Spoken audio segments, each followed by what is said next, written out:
시작은 누가 봐도 좋고 훌륭한데 마무리가 늘 흐지부지하고 별로 좋지 않은 사람이 있습니다. 하지만 어떤 경우는 시작은 좋지 않았지만 끝이 좋은 사람도 있습니다.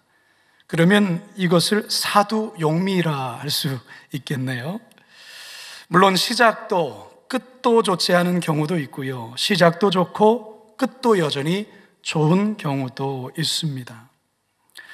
사도 바울의 2차 선교 여행 같은 경우 사실 시작이 별로 좋지 않았습니다. 왜입니까?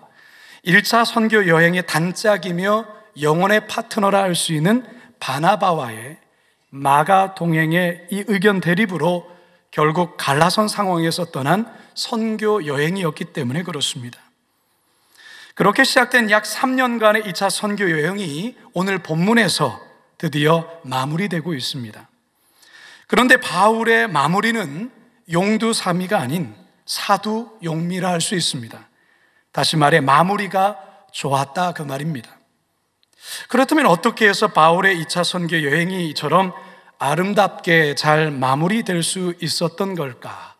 우리 다시 본문으로 들어가서 함께 살펴보면서 본문을 통해 말씀하시는 하나님의 살아계신 음성 듣게 되기를 간절히 축원합니다. 첫 번째 따라하겠습니다. 갱그레아에서의 감사와 새로운 다짐. 바울에게 있어서 고린도에서의 사역은 인생 최대의 고비이자 동시에 인생 최대의 반전이라 할 수 있습니다. 여러분들도 잘 아시다시피 바울이 처음 고린도로 왔을 때의 상황이 어떠했습니까? 정말 좋지 않았습니다. 아테네에서의 초라한 성적표와 홀로 사역하면서 오는 외로움, 육체적인 영적인 고갈, 그리고 이 고린도의 이 어두운 영적 분위기에 바울은 완전히 압도되고 말았습니다. 하지만 바울의 이 반전의 역사는 어디서부터 시작될까요? 고린도에서의 복된 만남, 아굴라와 브리스길라 부부와의 만남에서 출발합니다. 그리고 마게도냐에서 헤어졌던 동역자 실라와 디모데를 고린도에서 다시 만남으로, 그리고 그들이 가지고 온 좋은 소식으로 인해 바울은 큰 위로와 격려를 받습니다. 더욱이 우리 예수님이 환상 가운데 바울에게 친히 찾아오셔서 직접 위로해 주심으로 바울에게 큰 용기를 더해 주시죠. 물론 강경 유대인들의 고발로 바울은 억울하게 법정에 서야 했지만 새로 부임한 갈리오 총독의 현명한 판결로 이 일은 오히려 또 한 번의 전화위복이 됩니다. 그렇게 바울이 1년 6개월간 고린도에서 최선을 다해 선교한 결과 성공적인 복음 선교 사역을 감당하게 됩니다. 이제 바울은 고린도에서의 모든 사역을 정리하고 자신을 파송했던 수리아 안디옥 교회로 복귀하려 합니다. 그래서 바울은 고린도를 떠나기 직전 고린도에서 그리 멀지 않은 항구인 겐그레아에서 머리를 깎습니다. 18절입니다. 시작. 바울은 더 여러 날 머물다가 형제들과 작별하고 배 타고 수리아로 떠나갈새 브리스길라와 아굴라도 함께 하더라. 바울이 일찍이 서원이 있었으므로 겐그레아에서 머리를 깎았더라. 여러분, 왜 바울이 겐그레아에서 머리를 깎았을까요? 머리가 너무 길어서 좀 지저분해서 좀 다듬어야 되겠다 해서 그렇게 머리를 깎은 걸까요? 본문에 보니 바울이 일찍이 서원한 것이 있으므로 라는 내용이 쓰여 있습니다. 이게 무슨 말이냐면 성서학자들은 이 말이 민수기 6장에 나오는 나실인의 서원과 연관된 것이라 설명을 합니다. 나실인의 서원, 여러분 들어보셨습니까? 민수기 6장 2절에서 5절 함께 읽어봅니다. 시작.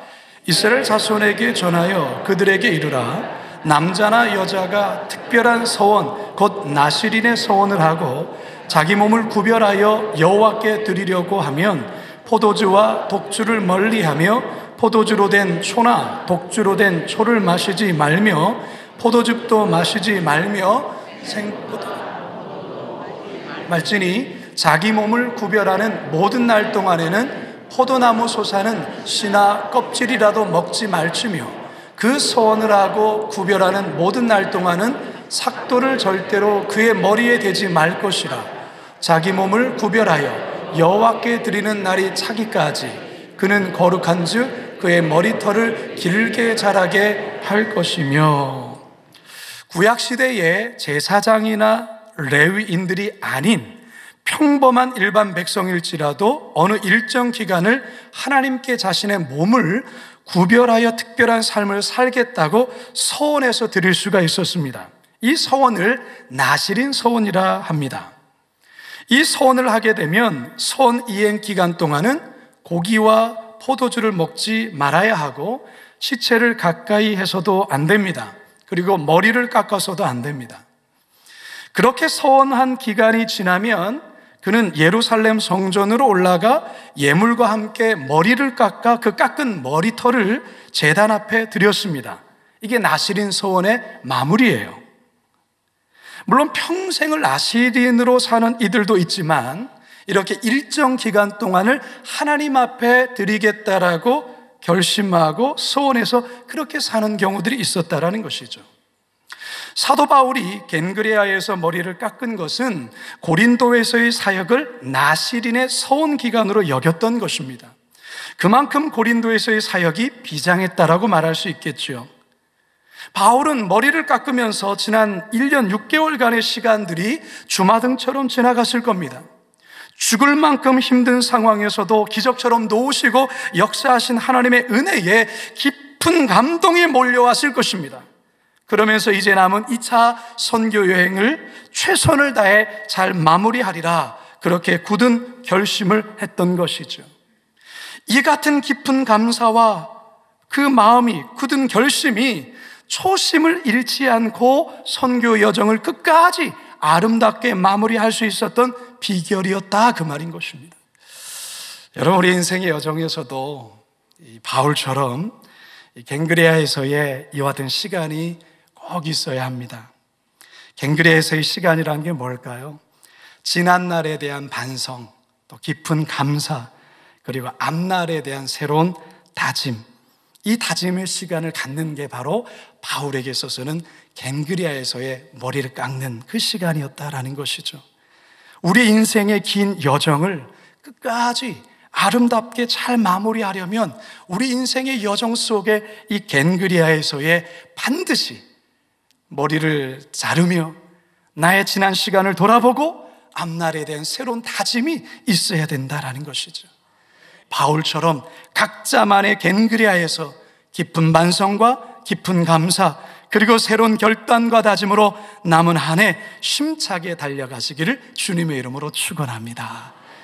두 번째, 따라 하시죠. 에베소에서의 복음 전도와 값진 열매. 겐그레아에서 머리를 깎은 바울은 서둘러서 소아시아의 대표적인 도시 에베소로 이동을 합니다. 이 에베소가 바울 선교사에게 대단히 중요한 거점 도시가 됩니다. 고린도가 아가야 지방의 수도이자 상업의 중심지라고 했습니다. 에베소는 소아시아의 중심 수도요, 상업의 중심지였습니다.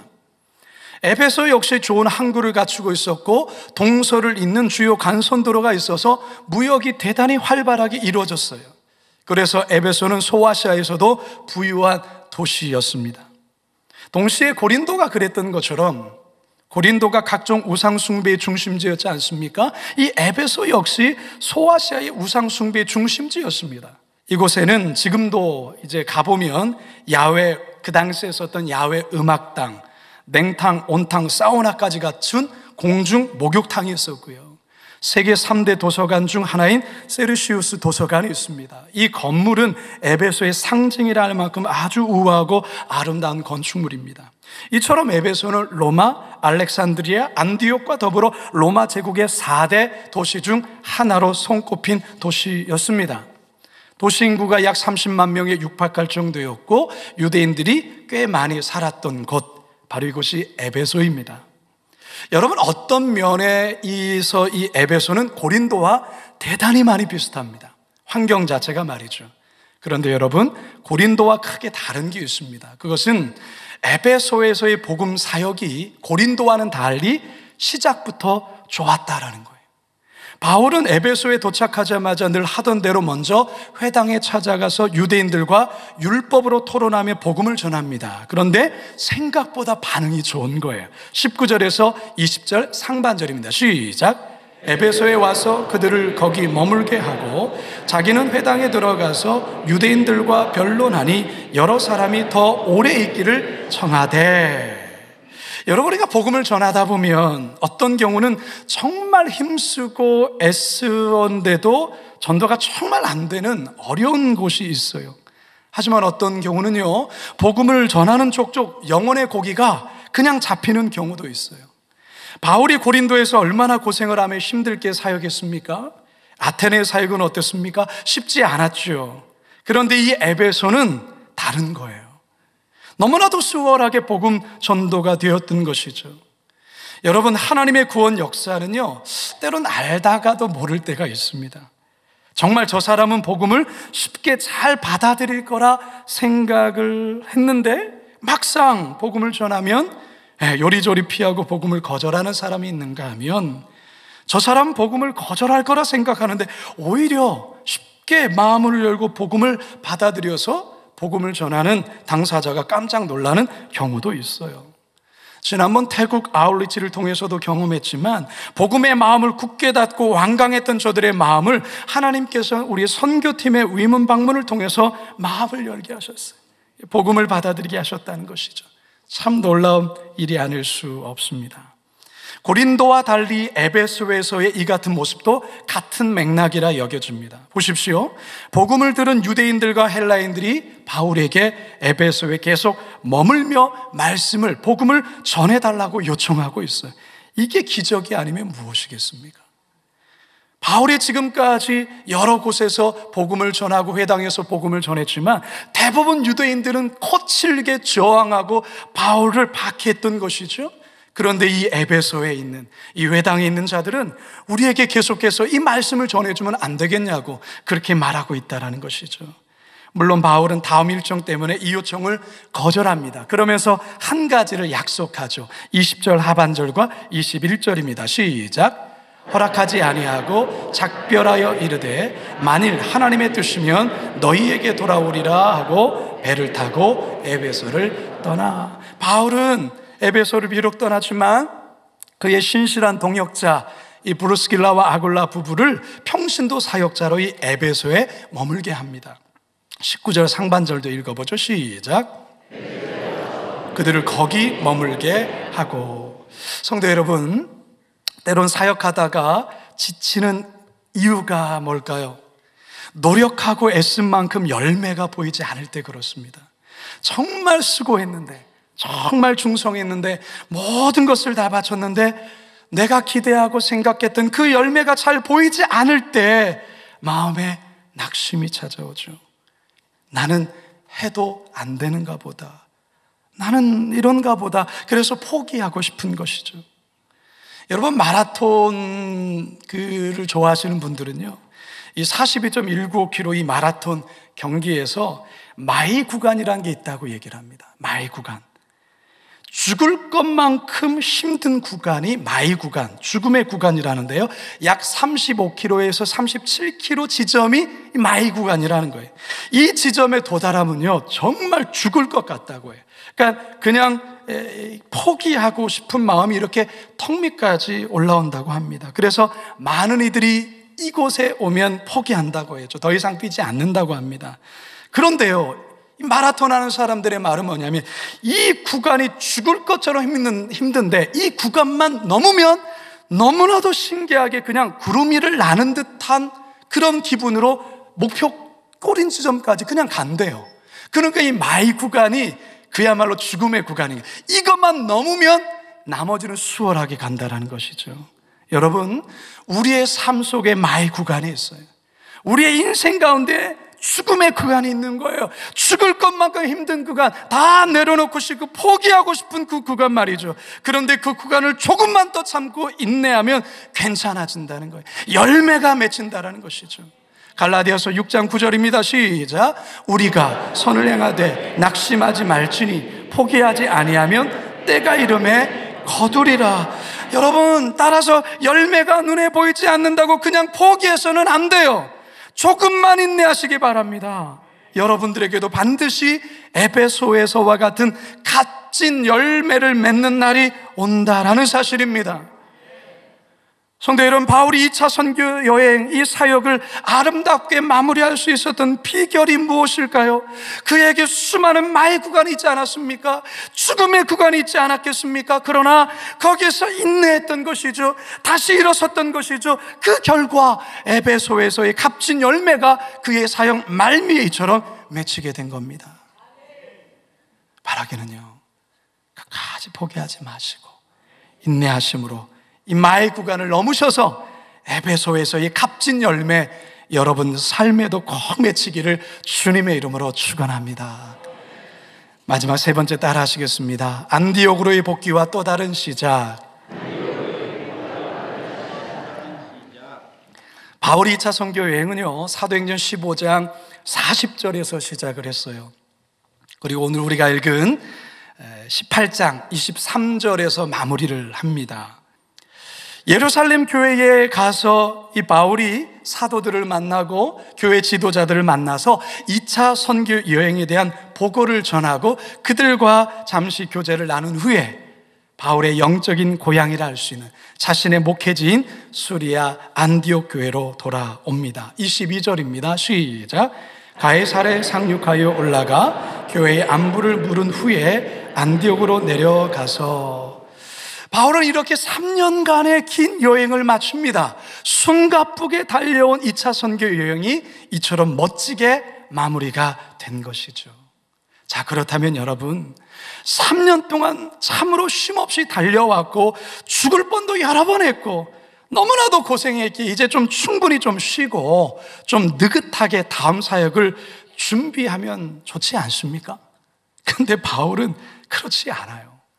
바울은 안디옥에 돌아온 지 약 1년도 채 안 된 상황에서 또다시 선교지로 또 떠나요. 23절 함께 읽습니다. 시작. 얼마 있다가 떠나 갈라디아와 부르기아 땅을 차례로 다니며 모든 제자를 굳건하게. 여러분, 바울이 왜 이러는 걸까요? 왜 좀 바울이 좀 쉬지도 않고 좀 재충전도 좀 하고 좀 뭔가 자신을 좀 정비도 하고 그러면 좋은데 왜 이렇게 또다시 1년도 채 되지 않은 채 또다시 선교지로 또 나가는 걸까요? 어린 교회들이 눈에 밟히기 때문에 그래요. 어린 교회들, 바울이 2차 선교 여행을 하며 세웠던 그 교회 성도들의 눈에 밟히는 거예요. 이들이 신앙생활 잘하고 있을까? 내가 있을 때도 유대인들의 박해가 참 심했는데 혹시 예수 믿는 것 때문에 이들 어려움 겪고 있지는 않나? 혹시 신앙은 떠난 이들은 없을까? 이게 늘 걱정되는 거예요. 여러분, 외국에 자녀를 보내시거나 저처럼 군대에 자녀를 보낸 부모들 마음이 이런 마음 아닐까요? 늘 자녀들 걱정하지 않습니까? 이번 주간에 우리 신병 훈련 받고 있는 막내 아들이 처음 전화가 왔어요. 5분 전화 주어진대. 5분. 제 아내가 받았는데 제일 먼저 제 아내가 뭘 물어볼까요? 밥 잘 먹냐? 아니, 밥 잘 나오죠. 요즘 군대 얼마나 좋은데. 밥 잘 먹죠. 근데 그거 묻는 거예요. 밥 잘 먹니? 생활은 할 만하니? 몸은 건강하니? 우리 아들이 헬스하다 갔거든요. 몸이 이만큼 하거든요. 몸 건강하죠. 더 건강하겠죠. 몸은 건강해요. 뭐 훈련 힘들지 않냐? 뭐 이런 걸 물어보면 그러다 5분 끝났어요. 끊어야 되는데 그래서 그러는 거야. 부모 마음이에요. 부모 마음. 해외 자녀를 보낸 부모들 마음 똑같지 않겠습니까? 여러분, 부모는 그러는 거예요. 부모는 지금 바울이 그러는 거예요. 바울이 고린도전서 4장 15절 함께 읽습니다. 시작. 그리스도 안에서 1만 스승이 있으되 아버지는 많지 아니하니 그리스도 예수 안에서 내가 복음으로써 너희를 낳았음이라. 바울이 이 아비의 마음, 어비의 마음을 갖고 있기 때문에 그런 거예요. 2차 선교 여행을 통해서 세워진 그 교회들, 고린도 교회, 데살로니가 교회, 빌립보 교회 아직 어리거든요. 이 교회의 성도들 과연 신앙적으로 잘 자라고 있을까? 영적으로 견고하게 서 있을까? 이게 걱정이 되는 거예요. 그들이 보고 싶은 거예요. 그러니까 그는 고향과 같은 수리한독교회에 오래 머물 수가 없는 거죠. 우리 선교사님들이 잠시 안식년 와서 한국에 별로 오래 있지 못합니다. 사실은 선교지가 불편하잖아요. 힘들잖아요. 먹는 거, 자는 거. 그런데 여기 오래 있지 못해요. 왜요? 자꾸 성도들의 눈이 밟히는 거예요. 좋은 거 먹으면 그 현재의 어렵게 살아가는 그들이 자꾸 눈에 아른거리는 거예요. 오래 못 있다가 또 다시 선교지로 가는 것이, 이게 바로 영적인 아비와 영적인 어미이기 때문에 이런 마음 갖게 되는 거예요. 여러분, 이 마음이 하나님 마음 아니겠어요? 저와 여러분을 향한 우리 하나님 아버지의 마음이 아니겠냐, 그 말이죠. 빌립보서 1장 7절에서 8절입니다. 시작. 내가 너희 무리를 위하여 이와 같이 생각하는 것이 마땅하니 이는 너희가 내 마음에 있음이며 나의 매임과 복음을 변명함과 확정함에 너희가 다 나와 함께 은혜에 참여한 자가 됨이라. 내가 예수 그리스도의 심장으로 너희 무리를 얼마나 사모하는지 하나님이 내 증인이시니라. 아멘. 예수 그리스도의 심장으로 내가 너희 무리를 얼마나 사랑하는지 아니? 이게 바울의 마음이에요. 이게 아비의 마음이다, 그 말이에요. 여러분, 부모가 되기 전까지는요, 사실 부모의 마음 잘 몰라요. 저도 그랬어요. 저도 부모가 되어 보니까 저희 아버지 어머니 그 힘든 시장에서 동태 파시면서, 그리고 그 돌이 수북한 그곳에 돌을 깨면서 그렇게 희생하면서 5 자녀를 키운 것, 부모가 돼 보니까 알겠더라고요. 부모들은 다 그래요. 본인은 안 먹고 본인은 못 입고 본인은 못 씌워도 괜찮은 거예요. 자녀들만 잘 먹으면, 자녀들이 잘 입으면, 자녀들이 행복하면 그게 행복이에요. 그게 부모예요. 진정한 의미에서 예수님을 닮아간다라는 것, 우리가 성화되어 간다는 것은 무엇을 의미하는 걸까요? 바울처럼 영적인 아비가 되는 거예요. 영적인 어미가 되는 거예요. 일만 스승이 되는 것이 아니라 한 사람의 아비가 되는 거예요. 바울은 영적인 아비였기에, 그는 영적인 어미였기에 자신의 편안한 생활, 그게 편한 게 아닌 거예요. 그래서 그는 또다시 짐을 싸고 선교지로 뛰어가는 겁니다. 성도 여러분, 여러분은 영적인 아비이십니까? 여러분은 영적인 어미이십니까? 영적 아비가 되는 것, 영적 어미가 되는 것, 이것이 우리의 신앙의 목표가 되어야 합니다. 이것이 우리의 신앙의 목적이 되어야 됩니다. 그럴 때 우리의 신앙은 타락하지 않습니다. 곁눈질하지 않습니다. 딴 것에 마음 쓰지 않습니다. 우리의 신앙 초심 잃지 않습니다. 믿음의 여정을 끝까지 달려가고 아름답게 잘 마무리할 수 있습니다. 영적인 아비가 될 때, 영적인 어미가 될 때. 이제 말씀을 마치려 합니다. 여러분, 시작이 있으면 마치는 날이 분명히 있어요. 처음이 있으면 끝이 있어요. 시작이 용이 아니어도 괜찮아요. 아니, 뱀이어도 괜찮습니다. 그러나 끝은 뱀이 되어서는 안 돼요. 끝은 아름다워야 돼요. 마무리가 좋아야 합니다. 그러기 위해서 오늘 바울이 우리에게 보여준 이 모습을 기억해야 됩니다. 겐그리아에서 머리를 깎았던 바울처럼 지난 날에 대한 반성과 깊은 감사가, 그리고 앞날에 대한 새로운 다짐과 결심이 있어야 합니다. 뿐만 아니라 인생에서의 마이 구간을 끝까지 견디며 인내하셔야 돼요. 그럴 때 결국 에베소에서의 값진 열매를 우리의 삶에서도 경험하게 될 것입니다. 그리고 우리의 더 깊은 곳인 바로 영적 아비가 되고 영적 어미가 되는 것임을 기억하며 사순절 5째 주일이자 2023년 1, 4분기를 멋지게 잘 마무리하시고 남은 2023년 한 해 또한 더 깊은 곳으로 계속해서 잘 달려가시기를 주님의 이름으로 축원합니다.